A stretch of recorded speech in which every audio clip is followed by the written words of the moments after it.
जय श्री महाकाल।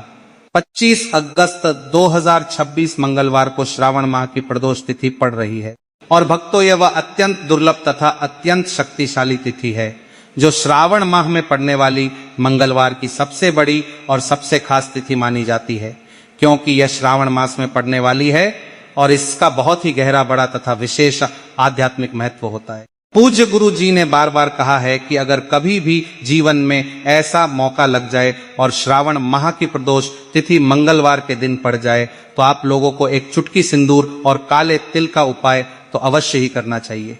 इन दोनों का संयोग यानी मंगलवार और श्रावण प्रदोष का मिलन बहुत ही कम आता है। और दोस्तों, आप सभी लोग जानते हो कि मंगलवार का अगर सबसे बड़ा और सबसे प्रभावशाली उपाय है तो एक चुटकी सिंदूर वाला उपाय ही है। तो दोस्तों, इस मंगलवार प्रदोष तिथि के दिन आप लोगों को एक चुटकी सिंदूर वाला उपाय जरूर करना है। बहुत सारे लोग होंगे जिन लोगों ने इस उपाय को अभी तक कभी ना किया हो, मतलब पूरा साल निकलते हैं, यह साल में तो कभी ना किया हो, पर दोस्तों आपके पास एक आखिरी और बहुत बड़ा मौका बचा हुआ है जो कि 25 अगस्त मंगलवार के दिन है। तो इस दिन आप लोगों को इस वाले उपाय को जरूर कर लेना है। महीने भर या पूरे साल भर इस उपाय को ना किया हो, पर अगर आपने इस श्रावण माह के प्रदोष तिथि मंगलवार के दिन अगर इस वाले उपाय को कर लिया तो आपको इस उपाय को करने का वह अद्भुत फल मिलेगा जिसकी आपने कभी कल्पना भी नहीं करी हो। दोस्तों, यह उपाय पंडित जी ने अपनी अभी शिव महापुराण की कथा में विस्तार से बताया है, जिस उपाय को आज हम आपको बहुत अच्छे से विस्तार से समझाने वाले हैं। दोस्तों, इस वीडियो को देखने के बाद इस उपाय को समझने के लिए आपको कोई और वीडियो को देखने की जरूरत नहीं पड़ेगी, क्योंकि हम हर एक बात को बहुत स्पष्ट और सरल भाषा में बताने वाले हैं। तो चलिए दोस्तों, उपाय को शुरू करते हैं। देखिए, यह श्रावण माह के मंगलवार प्रदोष तिथि के दिन यह इतना खास होता है, इतना महत्वपूर्ण होता है कि देखा गया है कभी कभी बड़े बड़े पूजा पाठ अनुष्ठान यज्ञ हवन से भी जो मनोकामना पूर्ण नहीं होते, वह श्रावण माह के दिन मंगलवार प्रदोष तिथि के दिन एक छोटे से सरल उपाय करने से ही आपकी मनोकामना पूर्ण हो जाती है। और बहुत सारे लोगों ने इस उपाय को किया भी गला साफ करने की आवाज है और उनको इस उपाय को करने का फल भी जरूर मिला है। उनके जीवन में सुख, शांति और समृद्धि आई है। अगर आप लोग भी इस उपाय को करना चाहते हैं तो आप इस उपाय को पहले अच्छे से समझ लेना, सुन लेना, उसके बाद पूरी श्रद्धा से करना। आपको इस उपाय का फल जरूर मिलेगा। और इस मंत्री इस पूर्व में काम कर देता है, लेकिन मेरे इस सीख इसके जीवन में काम करने का फल भी जरूर मिला है। और इस मंत्री अपना मेरे एक उपाय को कर लेने से आपके घर में चाहे किसी भी प्रकार की दुख और समस्या क्यों ना चल रही हो, आपको उसका कारण भी नहीं पता कि भाई ये समस्या किस कारण से चल रही है, उसका कुछ भी कारण हो सकता है, जैसे पितृदोष हो सकता है या किसी भी तरह का मंगल दोष भी हो सकता है या कोई अन्य बाधा हो सकती है। तो इस दिन आप लोगों को ये वाला उपाय कर लेना है। यह एक ऐसा उपाय है जिस उपाय को अगर किसी विशेष दिन पर किया जाए तो भाई उस विशेष दिन का जो फल है वह तो मिलता ही मिलता है। पर हमने उस दिन पर इस उपाय को किया है तो हमें उससे भी बड़ा फल मिलता है और फल बहुत जल्दी मिलता है, क्योंकि आप इस उपाय को बहुत ही बड़े और विशेष दिन पर कर रहे हो। उपाय किसको करना चाहिए? तो अब दोस्तों, इस एक चुटकी सिंदूर और काले तिल वाला उपाय को आखिर करना किसको है? सबसे पहले हम लोग वह बात जान लेते हैं। तो देखो, घर की जो बड़ी बड़ी माताएं बहनें होती हैं, उन माताओं बहनों में से कोई भी एक बड़ी माता बहन इस वाले उपाय को कर सकती है। बाकी अगर कोई घर में से ऐसा है जो कि अपने पूरे घर परिवार की सुख और शांति के लिए यह वाला उपाय करना चाहता है तो भाई वो भी कर सकता है। जो व्यक्ति अपने व्यापार में बार बार हानि देख रहा है या जिसकी नौकरी में बाधा आ रही है, वो भी इस उपाय को खुद कर सकता है। जो माताएं अपने बच्चों की पढ़ाई या स्वास्थ्य को लेकर चिंतित रहती हैं, वे भी इस उपाय को करके घर में सकारात्मक ऊर्जा ला सकती हैं। दोस्तों, इस उपाय में कोई जाति या उम्र की कोई पाबंदी नहीं है, सिर्फ सच्ची श्रद्धा और विश्वास होना चाहिए। अगर घर में कोई बीमार है या कोई लंबी बीमारी से परेशान है तो घर की बड़ी माता बहन इस उपाय को पूरे परिवार के नाम से कर सकती हैं। इससे घर में शांति बनी रहती है और नकारात्मक शक्तियों का प्रभाव कम होता है। उपाय किस समय करना है? अब दोस्तों, जो अगला प्रश्न निकल कर आता है वह यह आता है इसको लेकर कि आखिर इस उपाय को हमें किस समय करना है? सुबह के समय करना है कि शाम के समय करना है तो देखो इस वाले उपाय को आप लोग सुबह के समय भी कर सकते हो और शाम के समय प्रदोष काल में भी कर सकते हो। और आप इस समय के पास देता हो, समय के कुछ दे का आता है। यह बात समय हो, यह बात समय का कुछ नतीगरा है और जपो के इंत मान सकते हो। अब अगर आप पूछो कि भाई सबसे उत्तम समय कौन सा रहेगा इस एक चुटकी सिंदूर वाला उपाय को करने का, तो हम आपसे बस यही कहेंगे कि इस उपाय को आप सुबह के समय करेंगे तो ज्यादा बेहतर होगा। बाकी अगर प्रदोष काल के समय भी करेंगे तो भी अच्छा होगा, उसमें कोई भी दिक्कत वाली बात नहीं है। तो अब दोस्तों, जो अगली सबसे बड़ी और महत्वपूर्ण बात आती है वो ये आती है कि सुबह अगर हम उपाय को करेंगे तो हमें कितने बजे से लेकर कितने बजे तक के बीच में करना है, और शाम के समय प्रदोष काल में करेंगे तो हमें कितने बजे से लेकर कितने बजे तक के बीच में करना है। तो देखो, सुबह जितनी जल्दी हो सके आप उपाय को करने की कोशिश करना। बाकी अगर कारणवश लेट भी हो जाओ, थोड़ी देर भी हो जाए, तो 10 या 11 बजे तक भी आप उपाय कर लेना, पर 12 बजे से ज्यादा देरी ना हो, ठीक है? इस बात का ध्यान रखना। उसके बाद में दोस्तों, अगर शाम के समय प्रदोष काल की बात करें, प्रदोष काल का जो समय होता है वह शाम के 6 बजे से शुभ हो जाता है। मतलब शाम के 6 बजे से लेकर रात के 8 बजे के बीच का जो समय होता है, यह समय प्रदोष काल का समय होता है। तो इस उपाय को 7 या 8 बजे के बीच में भी कर सकते हो। मतलब आप कभी भी इस वाले उपाय को कर सकते हो, उसमें कोई भी दिक्कत वाली बात नहीं है। सुबह के समय सूर्योदय के बाद जितनी जल्दी हो उतना अच्छा है, क्योंकि उस समय की ऊर्जा बहुत शुद्ध होती है। अगर कोई व्यक्ति काम पर जाता है और सुबह समय नहीं निकाल पाता, तो वह शाम को प्रदोष काल में बिना किसी चिंता के यह उपाय कर सकता है। दोनों समयों का फल लगभग समान ही मिलता है, बस सुबह का समय थोड़ा अधिक श्रेष्ठ माना जाता है। दोस्तों, समय का ध्यान रखना बहुत जरूरी है, क्योंकि सही समय पर किया गया उपाय कई गुना फलदायी होता है। पहला मुख्य उपाय एक चुटकी सिंदूर का उपाय। देखो, गुरुजी ने कहा है कि मंगलवार के दिन आपको एक चुटकी सिंदूर वाला उपाय तो अवश्य ही करना चाहिए। वीडियो के अंतिम में आपको पूरा उपाय विस्तार से बताया गया है, आपको करना है। देखो, आगे बढ़ने से पहले वीडियो को एक लाइक जरूर करें। देखो, सबसे पहला उपाय, यदि आपके जीवन में कर्जा बहुत अधिक है, आपके जीवन में संकट बहुत अधिक रहते हैं, आपके ऊपर बहुत अधिक विपदा आ रही है, बार बार आपको अपने व्यापार में और अपने धन में हानि देखने को मिल रही है, यानी कि आपको प्रत्येक कार्य में हानि हो रही है, तो आपको यह उपाय करना चाहिए। इस उपाय को करने के लिए आपको एक चीज की आवश्यकता होगी। सबसे पहले आप जानते हो, जो कि भगवान हनुमान जी को समर्पित होती है, तो आपको शुद्ध सिंदूर की आवश्यकता होगी। मंगलवार के दिन प्रातः स्नान करके स्वच्छ वस्त्र धारण करें। पूजा की थाली में एक चुटकी शुद्ध सिंदूर और थोड़ा सा चमेली का तेल रखें। हनुमान जी के मंदिर या घर के मंदिर में दीपक जलाकर चमेली के तेल में सिंदूर मिलाकर श्रद्धा पूर्वक हनुमान जी के चरणों में अर्पित करें। इसके बाद कम से कम एक बार हनुमान चालीसा का पाठ करें और एक हनुमते नमः मंत्र की 108 बार या अपनी श्रद्धा अनुसार जप करें। अंत में भगवान से प्रार्थना करें कि वे आपको सद्बुद्धि, साहस, अच्छे कर्म करने की शक्ति और परिवार में सुख शांति प्रदान करें। यदि संभव हो तो गुड़ और चने का प्रसाद अर्पित करके लोगों में बांट दें। दोस्तों, यह एक चुटकी सिंदूर वाला उपाय मंगलवार के दिन बहुत शक्तिशाली माना जाता है।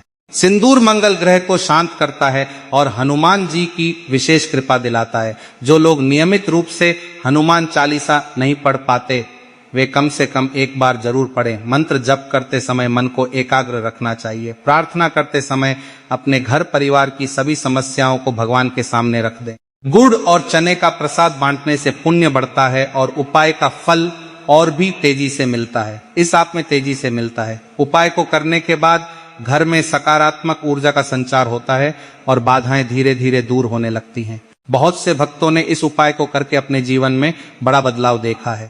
आप भी पूरी श्रद्धा से यह उपाय करें तो जरूर फल मिलेगा। दूसरा मुख्य उपाय काले तिल जले दीपक में डालने वाला उपाय। अब दोस्तों, दूसरा बहुत ही खास और प्रभावशाली उपाय बताते हैं, जो काले तिल को जले हुए दीपक में डालने वाला उपाय है। यह उपाय भी मंगलवार के दिन या इस विशेष प्रदोष तिथि पर करना बहुत फलदायी होता है। इस उपाय को करने के लिए आपको शुद्ध काले तिल की आवश्यकता होगी। सबसे पहले स्नान करके स्वच्छ वस्त्र धारण करें। घर के मंदिर में या हनुमान जी के मंदिर में एक शुद्ध दीपक जलाएं। दीपक में देसी घी या शुद्ध तेल डालकर बाती जलाएं। जब दीपक अच्छी तरह जलने लगे तब एक चुटकी काले तिल को धीरे धीरे जले हुए दीपक की ज्योति में डालें। काले तिल डालते समय मन में भगवान हनुमान जी या भगवान शिव का ध्यान करें और प्रार्थना करें कि हे प्रभु, मेरे जीवन की सभी बाधाएं दूर करें, मेरे घर में सुख शांति और समृद्धि बनी रहे। काले तिल को ज्योति में डालने से नकारात्मक ऊर्जा जल जाती है और घर का वातावरण शुद्ध हो जाता है। इस उपाय को करने के बाद हनुमान चालीसा का पाठ जरूर करें। अगर संभव हो तो एक माला हनुमते नमः मंत्र का जाप भी कर सकते हैं। काले तिल का यह उपाय विशेष रूप से मंगल दोष, शनि दोष और पितृदोष को शांत करने में बहुत सहायक माना जाता है। जो लोग आर्थिक तंगी से परेशान हैं या जिनके घर में बार बार झगड़े होते रहते हैं, वे इस उपाय करें। दीपक जलाते समय पूर्व दिशा की ओर मुंह करके बैठे तो और भी अच्छा रहता है। काले तिल डालते समय आंखें बंद करके भगवान का स्मरण करें। इस उपाय को करने के बाद मन में कोई नकारात्मक विचार नहीं आने दें।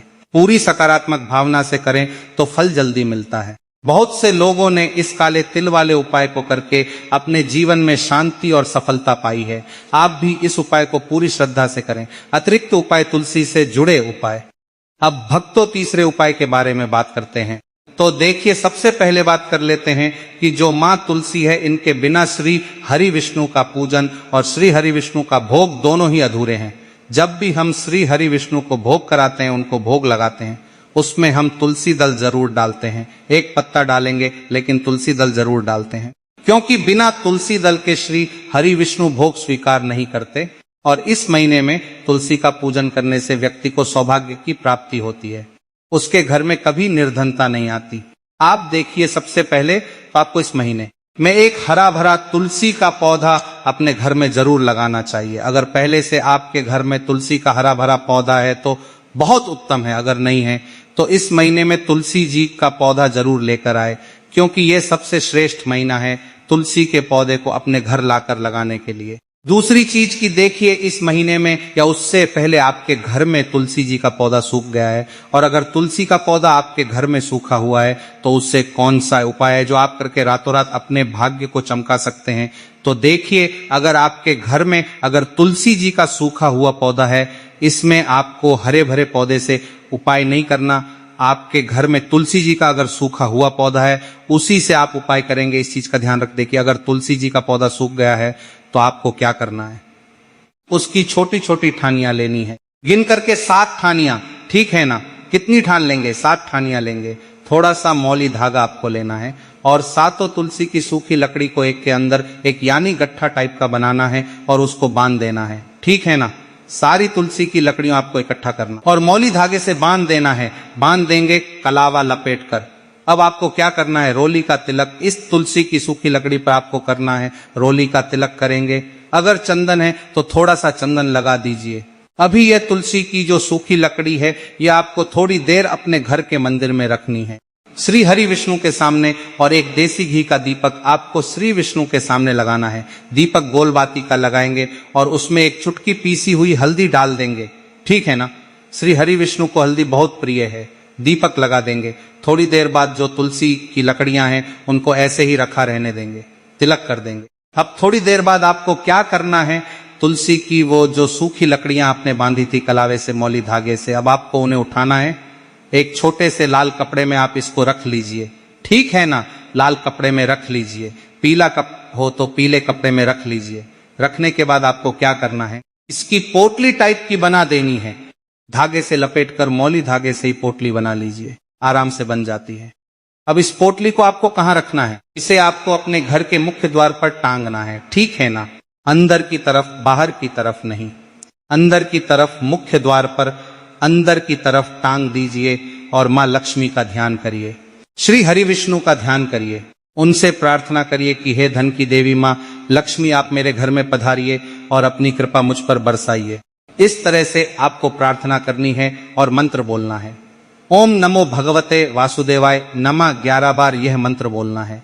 एक दीपक आपको जिस दिन भी उपाय कर रहे हैं अपने घर के मुख्य द्वार पर प्रज्वलित करना है। चौमुखी दीपक यानी 4 बाती का दीपक लगाएंगे और थोड़ी सी हल्दी उस दीपक में भी डाल देंगे। मुख्य द्वार पर दीपक बाहर की तरफ लगाना है, सीधे हाथ पर। ठीक है ना? यह उपाय आप करिए और देखिए कि कैसे आप महाकरोड़पति बनते हैं। कैसे आपके पास पैसा आता है और कैसे आपके पास पैसा रुकता है, तो ये वही उपाय हो जो रातों रात आपके भाग्य को चमकाएगा और आपको महाधनी बनाएगा। छोटा सा उपाय आपको महाकरोड़पति बनाएगा अगर सच्ची श्रद्धा से आपने इस उपाय को कर लिया। साथ ही साथ इस महीने में अगर कोई जूते का दान कर देता है, जूते चप्पलों का कोई दान कर दे इस माह में, तो समझ लीजिए उसे हर वो वस्तु मिलती है जिसकी वह कल्पना करता है, जिसकी वह चाहता है। आपने अगर कुछ ऐसा सोचा है कि हाँ मुझे ये वस्तु या मुझे ये चीज मिल जाए, मेरी इच्छा पूरी हो जाए, आपकी कोई भी इच्छा अधूरी है, पूरी नहीं हो रही, तो इस माह में आप एक व्यक्ति को दान करें जूते या चप्पल। फिर देखिए कि आपका भाग्य कैसे आपका साथ देता है और कैसे आप अपने जीवन में आगे बढ़ते चले जाते हैं। एक और विशेष उपाय तांबे के पात्र से। अब हम बात करते हैं चौथे विशेष उपाय की कि देखिए यह उपाय भी आपको तुलसी जी के पौधे के वहां पर करना है। आपके भाग्य का उदय करने के लिए आपके घर में धन संपत्ति की परेशानियां हैं, कर्ज की समस्या अगर दिन पर दिन बढ़ती जा रही है, बहुत ज्यादा परेशानियां हैं, तो आपको यह उपाय करना चाहिए। देखो करना क्या है, बहुत ध्यान से समझना। आपको मात्र तांबे के पात्र के अंदर जल लेना है, उस जल के अंदर एक चुटकी आपको हल्दी मिला देनी है, ठीक है, और साथ में लेना है एक कमल गट्टा। अगर आपको ऐसा लगता है कि आपके जीवन में अष्ट लक्ष्मी का वास नहीं है, भाग का साथ आपको नहीं मिल पा रहा है, तो आप ये उपाय बुधवार के दिन कर सकते हैं, अमावस्या के दिन भी कर सकते हैं, ठीक है, दोनों दिन आप यह उपाय कर सकते हैं। तांबे के पात्र में जल और हल्दी मिलाकर कमल गट्टा डालने से लक्ष्मी जी की कृपा जल्दी मिलती है। इस जल को तुलसी के पौधे के नीचे अर्पित करें और प्रार्थना करें। यह उपाय सरल है पर बहुत प्रभावशाली है। जो लोग रोजगार या व्यापार में रुकावट महसूस करते हैं वे इस उपाय को नियमित रूप से करें। इसे समापन और अंतिम बातें। तो भक्तों, आज के ये दोनों मुख्य उपाय यानी एक चुटकी सिंदूर का उपाय और काले तिल को जले दीपक में डालने वाला उपाय पूरी श्रद्धा, विश्वास और भगवान के स्मरण के साथ अवश्य करें। याद रखिए, किसी भी उपाय का सबसे बड़ा आधार सच्ची भक्ति, अच्छे कर्म और सकारात्मक भावना होती है। अगर आपको यह जानकारी अच्छी लगी हो तो वीडियो को लाइक करें, अपने परिवार और मित्रों के साथ जरूर साझा करें ताकि वे भी इस धार्मिक जानकारी का लाभ ले सके। कमेंट में जय श्री हनुमान या हर हर महादेव अवश्य लिखें। दोस्तों, इस श्रावण माह की मंगलवार प्रदोष को ना गंवाएं। एक चुटकी सिंदूर का उपाय और काले तिल वाला उपाय आपके जीवन में बड़ा बदलाव